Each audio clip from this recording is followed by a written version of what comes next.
Welcome to my YouTube channel. Please be sure to subscribe to my channel and also do not forget to press the bell icon so you never miss any video tutorial published by me. Hello students, welcome to my YouTube channel Conquest Biology.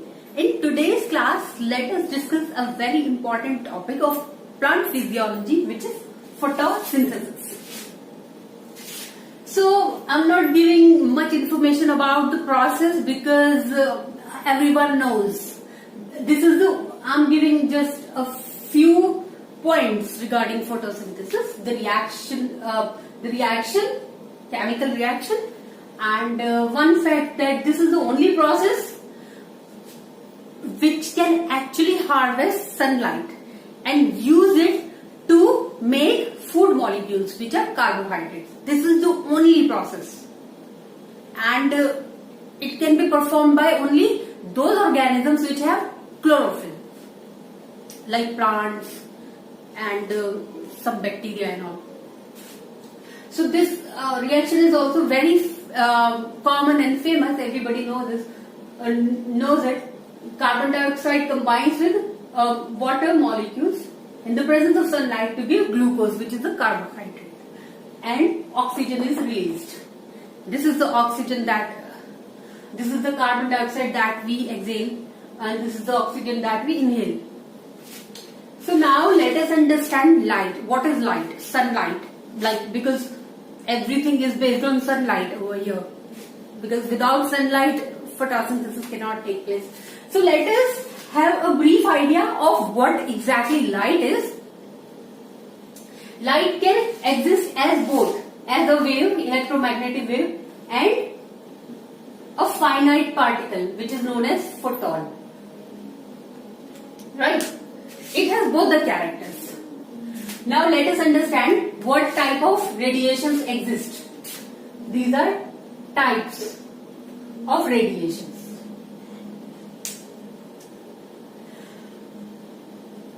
Moving from left to right, energy is decreasing. Right? Okay, fine. Before that, let us understand what this equation is so that picture is more clearer. So C is equal to, this is the speed of light. C is equal to mu into lambda. That means mu represents frequency. Frequency means with how much energy something can penetrate another object. And wavelength is also a characteristic of waves. So let me tell you this. This is the frequency.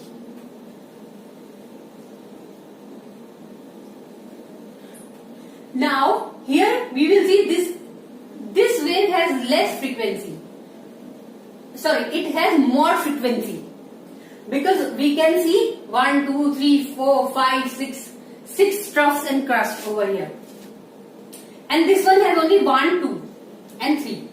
So that means here frequency is high. And here frequency is low. Light moves like this only. This is an electromagnetic wave. So this one has high frequency because we can see the crust and troughs forming very frequently. So this particular wave will strike the object with greater force and it will penetrate more. Whereas this one has low frequency, that means how frequently it is occurring, the whole crust and trough.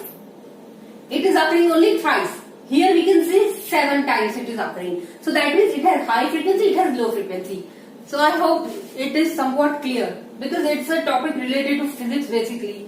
But here we need to understand. And if we know that speed of light is fixed, which is 3 into 10 to the power of 8 meter per second.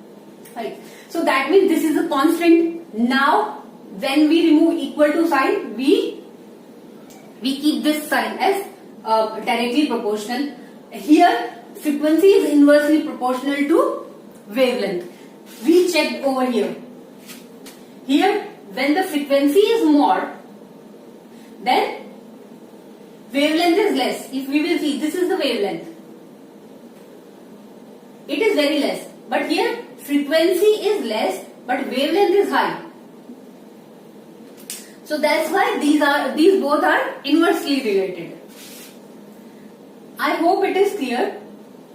And if we will see this one, this is even more penetrating because here frequency is even higher. Within this much space, we can see so many waves over here.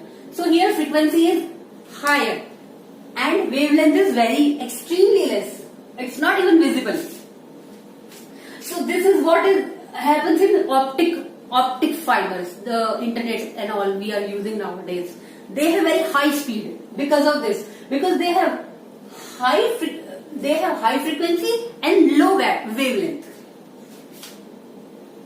So that's about frequency and wavelength. So here, moving from here, wavelength is increased. That means it has highest energy because it can penetrate the object with a greater force, and it has lowest energy. So here we can see from high energy to low energy because wavelength is increasing. This is 400 nanometer, this is 700. I am showing only for visible light because that is only for us, important for us in photosynthesis chapter. So these are the types of radiations. Gamma rays, X rays, UV rays. This is visible spectrum. I have written over here. Infrared wave, like it is just beyond, just after red. I will make you understand this also. Microwave and radio waves. That means gamma rays have lowest what? Lowest lambda wavelength and highest what? Mu frequency. That's why it has most energy, and gamma rays are most penetrating rays. Then X-rays and radio waves have longest wavelength and lowest frequency. Now let us discuss in between. There is visible spectrum which exists between 400 nanometer to 700 nanometer. We can see over here the wavelength is increasing from 400 nanometer to 700 nanometer. Here because wavelength is low, that means frequency will be high. Here wavelength is comparatively high, so frequency will be lower comparatively. So this is this visible spectra has 7 colors. We all know Vibgyor. We know about it very well. Let me still write it. Violet, indigo, blue, green, yellow, orange and red. It means that the red light has high wavelength. Wavelength is longer, but energy is lower and frequency is also lower. Whereas violet and blue, indigo, they have very ultraviolet rays. Like here we have infrared radiations. Here we have just on the left of violet we have ultraviolet rays. So they have low wavelength and high energy, and so they are more penetrating, violet and indigo and blue lights. Whereas red has low energy, high frequency, low energy and high wavelength and low frequency. Actually we have one pigment named as chlorophyll. So chlorophyll is very important pigment which participates in photosynthesis. So basically that is the pigment which helps in photosynthesis. So we will understand how exactly light cooperates, light operates on photosystem first and photosystem second, which are there in the chloroplast. let us discuss that now. I hope things about light are clear. Students, today, so let us discuss photosynthesis in somewhat detail. Photosynthesis has two types of reactions basically. One is light reaction and second one is dark reaction. So we will start with light reaction, which takes place before dark reaction. Basically, we know that photosynthesis occurs in leaf, and leaf has chloroplast, and ordinarily which is known as chloroplast in abundance. And the organelle is designed in such a way that photosynthesis takes place very efficiently in that organelle. We will discuss the structure of chloroplast also in detail, but before that we need to discuss photosystem first and photosystem second first. Right. So basically, plants contain two different type of pigment systems in the chloroplast of the leaf, and the first photosystem is known as photosystem first, and photosystem second is the second photosystem. Both of these systems are capable of absorbing two different wavelengths of light. So wavelength and everything we have discussed already. So visible spectrum is from 400 nanometer to 700 nanometer. So photosystem first, I am writing first because this is the first one which will come into picture when we talk about photosynthesis. So it absorbs red light, which is wavelength 680 nanometer, and it is also represented as P680. P here means pigment 680 because it absorbs 680 nanometer light, which is known as red light. Whereas this is photosystem second, this is P, also known as P700. It absorbs 700 nanometer, which is far red light. Not exactly red light, far red light. Right, so let us first have a look at photosystem second. So basically it has antenna complex and reaction center. It is a multi-subunit protein, super complex. So the reaction center has two types of proteins, two important proteins known as D1 and D2. These the antenna complex has carotenoids. These are also pigments. We will discuss their diagrams also later on. Right now I am just showing you like this. Light will fall over these carotenoids first, then it will be transferred to chlorophyll B, then chlorophyll A, and then finally to P680. So that's how light is captured. We will discuss all this in much details in Z scheme or Z scheme. So now, after photosystem second is mainly involved in splitting of water. So how it does that we will study later on. And photosystem first is basically meant for reduction of NADP plus into NADPH. So and these NADPH and some ATPs are also produced. How they are produced? The process is somewhat similar to what we studied in respiration. We will discuss that later on. So basically the main idea is to make NADPH, which are later used in dark reaction. But light reaction is basically meant for producing NADPH, ATP and water splitting, so that oxygen is also evolved. So photosystem first, it also has antenna complex like this and reaction centers like this. But the reaction center now in photosystem first have two other proteins known as PSA-A, capital A, and PSA-B. So now let us have a rough idea of the splitting of water and everything, the Z scheme in brief. Then later on, after some time, we will also discuss the entire Z scheme in detail.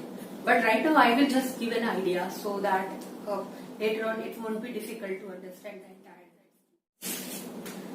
So now let us understand how PS first and PS second participate in photosynthesis. Basically, photosystem, this is PS second, photosystem second, and this is PS first, photosystem first. So as already discussed, it can absorb red light. Basically, it has D1 and D2 protein. We know that which form light harvesting complex. Light harvesting complex basically absorbs radiations and then it transfers it to the reaction centers. And in reaction centers, basically the chemical reactions occur. Chemical reactions can occur exclusively in reaction centers only. Rest of the pigments and all, they are only like D1 and D2. They are only for absorption of light, solar radiations.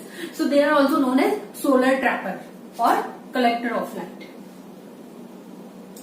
So in the same way, PSA A and PSA B also trap light, but they trap far red light. That means 700 nanometers. Now let us understand this. It will absorb the red light, the LHC, and then it will transfer it to the reaction center P680. So here in the reaction center, water splitting will occur.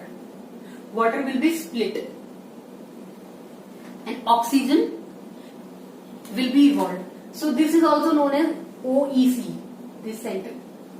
OEC means oxygen evolution center, because here water will be split to evolve oxygen. Then we will be left with electron and H plus, and both have separate roles. So it is a strong oxidant. What is oxidant? Oxidant is it's a compound which can cause oxidation of other compound. That means when it will act on another compound, then that compound will lose electron. So it can cause loss of electron in other molecules very easily. That's why it's a strong oxidant and weak reductant. After absorbing the red light, it will basically become excited. It is P680 and it will go to the higher energy state, which is P680 star. We are representing it with star. Now it will become a weak reductant. Reductant means which can cause reduction of other compound and oxidation of itself, because oxidation and reductions are both simultaneous reactions. When it will cause reduction of other compound, then it will itself get oxidized. So it is a weak reductant.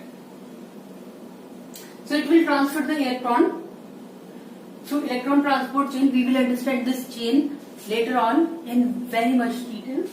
So electron will be transferred from here to PC, and it will finally, there are a lot of intermediary pigments. We will discuss later on. Right now I'm just giving you an overview of what happens exactly. Now electron will reach P700 and it also absorbs far red light, not red light. It absorbs far red light. That means 700 nanometers. It has LHC first with PSA-A and PSA-B proteins. So this is weak oxidant and strong reductant. Now strong reductant means it is that strong because after absorbing the red light, far red light, it will also become excited. And after becoming excited, it is represented with star, the excited state. It will cause reduction of NADP plus into NADPH. And this NADPH is very important because this is the one which is used for generating energy in Dock reaction. This is very high energy molecule. So it will transfer the electron to NADP plus which is in oxidized state and cause reduction. It's reduction readily because it's a strong reductant. It will get oxidized to reduce it. We know that oxidation is loss of electron. So the electron which it has, it will lose. It will lose that electron readily. That's why it is strong reductant. And after losing it, it will combine with H plus and plus electron. So NADP plus will be converted into NADPH. So this is basically the motto of reaction center first and reaction center second in the chloroplast. Later on, I will show you the diagram of chloroplast where exactly these PS first, PS second are located with other ATP synthesis B6 complex and all. I will show you guys later on. So for today, that's all. So that's how the Z scheme works. So basically, two things have occurred over here: splitting of water to evolve oxygen and to get free electron, and then the flow of that electron to P700, and then reduction of NADPH. So meanwhile, ATPs are also produced, that we will discuss in detail later on. So that's all for today. In the next video, we will also study what fluorescence is. What exactly fluorescence is.